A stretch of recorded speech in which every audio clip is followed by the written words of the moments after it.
Over the past couple of weeks, I've had more people joining the channel and asking around multicopters and multirotors when they're coming into the hobby as a new thing.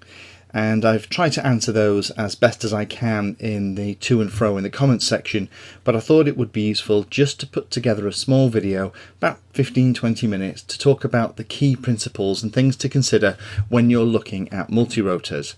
So if you're looking at this video and you're one of my subscribers that spend time looking at things like the multi-weed setups, advanced APM bits and pieces, on-screen display, FPV bits and bobs, this is probably not for you. If you're one of those people that is coming into multi-rotors and is fairly new to the hobby and has some basic questions about multi-rotors, then hopefully the next 15-20 minutes will be useful. In the next 15 minutes, we'll talk about why is everyone flying multi-rotors. It seems to be the default model that everyone coming into the hobby seems to go for now, so let's discuss why that is. We'll talk a little bit about the types of multi-rotors.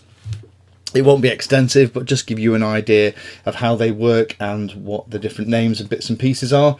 We'll then talk about the differences between buying a brand new one and also talking around actually building your own. And if you have a little bit of electronics experience, or you've already spent some time in remote control hobby and you doing things like, setting up mixers and things on your radio, building your own quad can be a lot of fun. Then we'll spend time looking at the things that you would typically put inside a quad and look at a classic 440 configuration in terms of motors, ESCs and other bits and pieces to give you an idea, if you wanted to build one, the kind of things you should be looking at. We'll talk about flight control boards very quickly. We're not going to go into detail and we're not going to cover every flight board available. The information in here is correct as of the date of recording, which is September 2014, but it'll give you an idea of the choices and why people use certain boards for certain things. Then we'll look at what else you need, learning to fly, and finally I'll take you very quickly through my experience and how I got into quadcopters from flying RC helicopters and planes. So first of all, let's look at why people fly multi-rotors all the time.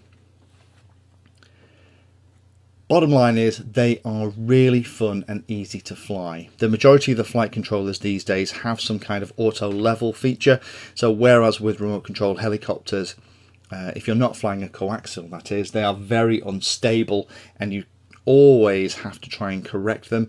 With multi-rotors, you can tell the flight control board to just level the craft automatically when you let go of the sticks, and that makes a very simple, easy, fun craft to fly.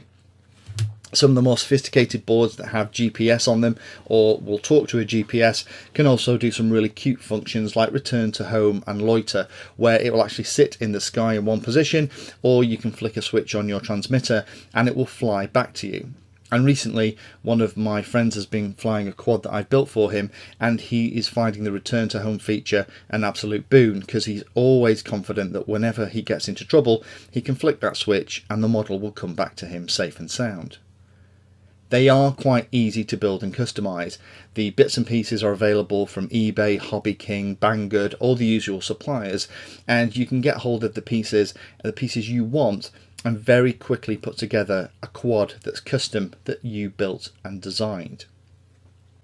And then once you've got a quad that's working, you can start adding extra bits and pieces, and you can start first person view flying. You can put a camera underneath and start filming as you fly over the fields, and then basically the sky's the limit, lights, you name it. So it's a great hobby and it's a very low cost of entry if you already have a lot of RC equipment. So let's talk about the different type of multi-rotors that are around. First one we'll talk about is a tricopter. These were some of the first multi-rotors that came out before control boards like the KK 2.0 and Multi-wing and others really came on the scene. And for those of you who are helicopter pilots, it was basically using the 120-degree swash mix to try and control 3 motors with a couple of gyros on each arm to compensate for any uncommanded movement. Very simple and easy to build if you can get hold and set up the servo for the tail. It's only 3 motors, 3 speed controllers and a flight control board and a receiver. Put a battery on the bottom and you're good to go. So it is relatively cheap. The challenge with tricopters in my limited experience with them and what I've seen with friends is that because they rely on a servo to rotate the back motor and prop, that servo can fail, and when they fail it tends to be pretty spectacular. So the next one, let's talk about quads. These are probably the most common that you'll see in the hobby. So things like everything from the Parrot AR drone to the DJI Phantom to the flame wheels from DJI, you name it. This is, in my opinion, the easiest to build because there's no servos to worry about. Each of the arms is identical. All you have to worry about really is making sure that you've got it set up properly and trimmed properly. And because of that, slightly more parts, because obviously you now need 4 motors and 4 speed controllers, but I would always go for a quadcopter for when you're starting the hobby, because it's easier to manage and easier to set up and see what's going on. And then once you've got more than 4 arms, then the sky's the limit really. We'll just look at one more, Hexcopter. Basically the same principle as a quad, but it's got 2 more arms. Thing about a Hexcopter as opposed to a quad, because there are more motors, it will lift heavier loads, which is great if you want to do filming or other bits and pieces. And also some of the control boards, if you lose a motor or a prop on one of the arms, will compensate for that and it will still fly on the remaining motors, or it will land in a controlled fashion. But of course, we're now talking about 6 speed controllers and we're talking about 6 motors, so the cost is going up, and usually the frames are bigger to accommodate all the bits and pieces, so that's slightly more expensive as well. And then you've got an octocopter, and then you've got copters that have rotors at the top and the bottom of the end of each of the arms, and it can get quite complicated. But I would say if you're starting and looking in the hobby, the quadcopter is a great place to start. And that brings me on to my next question really. There are lots of schools of thought around this, and lots of people will tell you it's one way is better than the other, and actually there's benefits to both buying a pre-built model like a DJI Phantom or building your own with individual discrete parts from places like Hobby King or Banggood or eBay. Let's talk about the differences between them though. First of all, pre-built. It's hassle-free. Everything you get is in the box. In theory, it's already been tested and proven, tuned to perfection, so that you don't need to worry about, have you got all the bits and pieces, have you made a mistake when you've built it, have you got a wire crossed, is it going to explode when you plug it in. All of that for a newbie is great because you just get it, you can get them in ready to fly, bind and fly modes. There are lots of range now for things like the Phantoms where there are gimbals that can go underneath that you can pop a GoPro on, loads of different bits and bobs.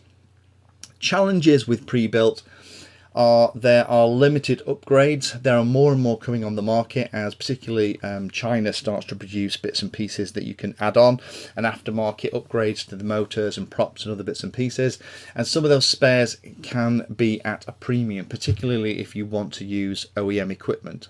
So that's pre-built. Build your own. The options are endless really. You decide what you want to do with it. You can buy the frame, the motors. The upgrades are cheaper because you can just get them from the cheapest supplier if you know what you're after. It provides a lower cost of entry, so rather than being a $400 or $500 investment for a pre-built, if you already have a radio and some other bits and pieces, you can have a cracking flying model for a couple of $100, and the satisfaction of flying a model you made, which can't be underestimated. It's always, even now, a thrill for me to get a quadcopter or Hex or something in the air that I've built with my own hands and programmed with my own hands. But that's the challenge. You probably need to have some of the parts already. You probably need to know a little bit about RC or be comfortable to take on the challenge, and it can appear complicated, but there are lots of YouTube channels like this one that go through the setup step by step, and there are people around that can answer questions if you get stuck. You will learn more from building your own quadcopter, but it can seem daunting for the first model you try and make. So one of the most critical things, and one of the biggest choices you'll have when you build your own model, is picking all the bits and pieces. So here's a sample set of bits and bobs that you will need if you wanted to build your own. Obviously you'll need a frame, a 440 or 450 class plastic frame, usually based on the DJI Flame Wheel series. They do a 330 version and a bigger 440, 450 class version. I would always say get the PCB version because that has what's called a power distribution board in the middle of it, and that allows you to connect your batteries to all the speed controllers that are out on the arms without lots of extra heavy cables. You'll need 4 motors and props, and these days a lot of people are using the 2213 935 kV motors that are there for things like the Phantom, and they provide pretty good amounts of power for a quad weighing around a kilogram, and give you pretty good flight times. And because they're spinning the bigger props, you'll probably get about 10 minutes out of a 3500 milliamp hour pack. Then you'll obviously need 4 speed controllers that run each of those motors out at the end of the arms. Lots and lots of options here. When you're flying a multi-rotor though, I would always recommend, if you're starting, buy the ones that are pre-flashed with something called Simon K firmware. Simon K is a very clever chap, and he's rewritten the firmware or the program that runs on the little ESCs to make them much more responsive and have a better throttle control for things like multi-rotor control boards than the stock firmware that's on there. You can buy ESCs and flash them yourselves, and I have videos on that, but you can buy them these days with the Simon K firmware already flashed, ready to rock and roll, and they typically have the 3.5mm bullet connectors already soldered on, so you don't even need to do that either. Then you need a flight board, and there are lots of choices. We'll look at that in the next couple of slides. Everybody has their own favourite. I personally use the KKs, the APM and the Multi-Wii boards, and you'll find videos on all those boards on this channel. But there are also options like the NASA and the NAS 32, which is supposed to be very good as well. Then you'll need obviously a radio receiver so you can talk to and send the commands to the model. You'll need a battery. I would always recommend that you have at least 2, because once you get into flying these things, 10 minutes is never enough. And you'll need miscellaneous cables, servo extension leads and things to connect things like the flight control board to the radio receiver. But if you've got all those bits and pieces, you should have enough to pretty much put some kind of copter together to go and fly. But let's talk a little bit more about those pesky flight boards. When you're starting out, you need to consider what you're going to do with it, and I would always say for your first couple of builds, go with the easiest option. One of the easiest options is the KK 2.0 and 2.1 boards and 2.5 boards that are coming out now, where there's a little screen on board. It is already flashed with the firmware. There are some great videos on how to set it up, and you can very easily, with minimum amount of effort, get a KK 2.0 board running a quadcopter. But it doesn't do things like GPS support, so you can't put a GPS on there and do things like the return to launch that we looked at before, and it won't do things like the advanced capabilities like being able to program it to perform missions or tell it in advance where you want it to fly and then let it do it autonomously. But it will give a nice flying quad that is able to do acrobatics and also has a self-level mode as well. And it's cheap. The next one we'll look at then is the Multi-Wii. Fantastic name, not sure why they called it the Multi-Wii. In England it conjures all kinds of weird and wacky mental images, but there are lots of different types on these. I tend to use the Cirrus SE version 2.0 and 2.5 boards in my channel. These are cracking little boards. They do require a little bit more effort to set them up. There's no little inboard screen, so you have to have a PC and something called an FTDI connector. But although that sounds complicated, you can get these boards to behave and perform the similar functions to a KK 2.0 board. But you can also add things like a GPS, Bluetooth to it so you can connect wirelessly, little LCD displays. It's a very, very expandable board, so you can start simply and move on up. And it's not that much more expensive than the KK 2.0. it's the default one that I tend to put on quads that I build for people, because it will allow me to do things like the return to home function for those pilots that want that oh dear button. Next one we'll talk about is the APM 2.5 2.6. I have a series on my channel that talks about how to set this up. This is a slightly mature technology. There are newer versions of this coming out now, but it's a great board that allows for a very easy setup and configuration through a GUI on your PC. You just plug a USB cable into this directly. You don't have to have anything particularly fancy. Software's free, and not only will it do nice flying of the quad with you in direct control, but you can do some really cool things, like it has amazing log file capabilities. You can connect to it wirelessly, and you can program it to perform missions and kind of fly them autonomously. But again, that's probably going to be 2 or 3 times the cost of the Multi-Wii or the KK 2.0. And then a couple of others that I haven't used but are very popular at the moment. The Naze 32, which is a Multi-Wii based board, which people are raving about, has fantastic characteristics. You can plug directly into it using a USB cable. And the last one we'll talk about is our friend the NASA. NASA is part of the DJI family. Fantastic controller, but very, very expensive. So when you're looking around, there are lots of different bits and pieces, but think about what you are trying to do. And it's an option for you when you start is to try something simple like a KK 2.0 board, get to grips with building the quad, and then after upgrade it to one of these other flight controllers, because you'll know that the speed controllers and motors are all working good, and then it's just the challenge of programming and setting up the new flight controller rather than the entire model.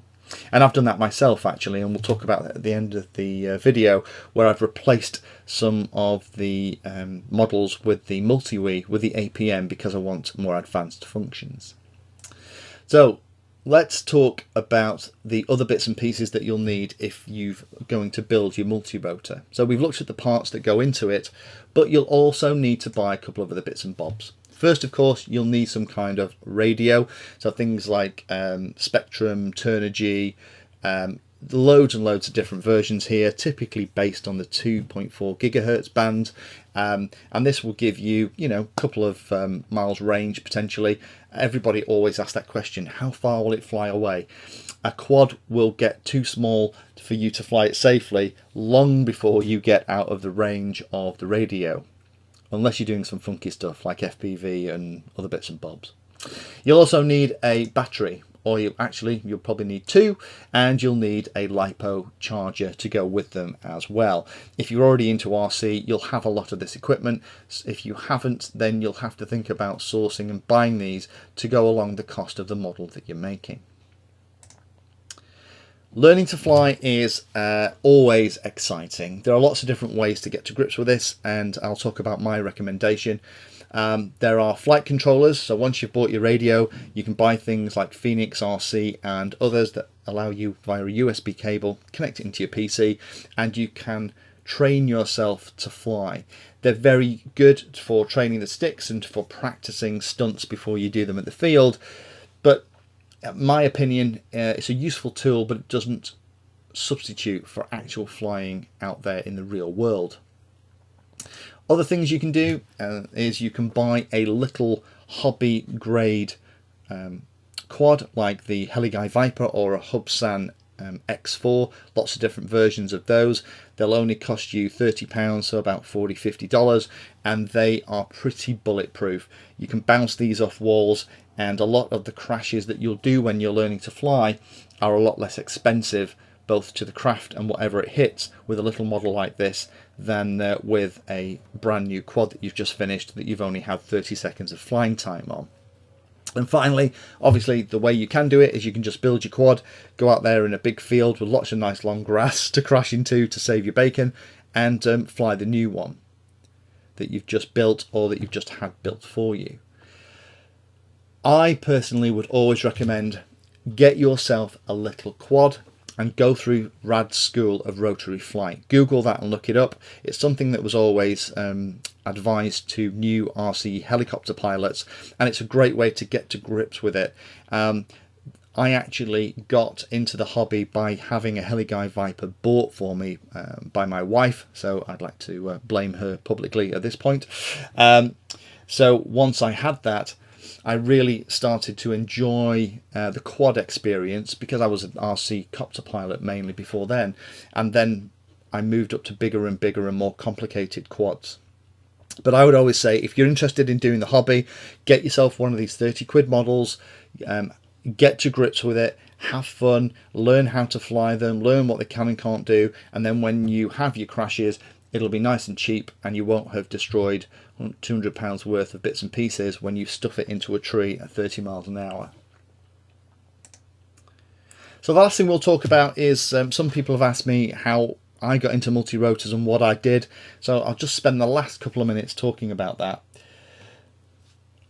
I came from, as I said, RC helicopters and planes, so it was typically 450 and 500 class helicopters, that T-Rex series. I'm going back 5 or 6 years now.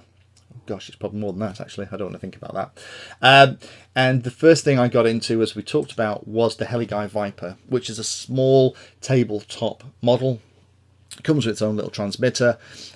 Was great to get to grips with, super stable, fantastic for beginners, and amazing for flying things around a sports hall or inside a large room at home. Doesn't handle high wind very well, but was a model that really fired my imagination for what these things could do. Then I realised I wanted to fly outside more, and I needed a model that was a little bit bigger and a little bit more capable. So I ordered and had my first big quad actually made for me, because I was really nervous about building my own. I didn't understand enough about the subject, and a gentleman called that runs a setup called Armatan out in the Far East built me a 258 quad, so it's 258 millimeters from motor to motor, and this is an absolute hoot. It's a KK 2.0 board. It allowed me to fly outside and to transfer the skills that I'd learnt on the Heli-Guy Viper flying indoors and on very calm days out into bigger fields. And I really enjoyed this model. It was fantastic. Very scary when you first flew it because of the noise and wind that it makes, but I was hooked. Because I'd seen how that one was built, I felt confident that I could build my next one. And I wanted something that was slightly bigger as well, because again, I was starting to get the limits of the flying field, and I wasn't confident that I could see which way it was flying. So I started to look at FPV, so I invested in some Fat Shark goggles and camera and popped those onto the little top of the Armatan quad, but was really struggling to do FPV at this point, so it was a piece of equipment that was there to play with, and I flew a little bit, but it wasn't my go-to way of flying the model. So I built my own next, based on a F330 quad frame, so it was bigger than the Armatan. I copied the Armatan motors and props and everything, but I actually put a multi-wii in this model, and that multi-wii came from Banggood, and thanks to Banggood for sending that to me to try. And that's where I started to play with things like GPS and realised how cool it was. But again, I realised that the model wasn't big enough. There's a theme here, isn't there? So then I actually built a massive Hexcopter. Bought the frame from Hobby King, some great whacking motors, bought an APM 2.5, stuck it in the middle, and also got a GoPro and popped that on the front.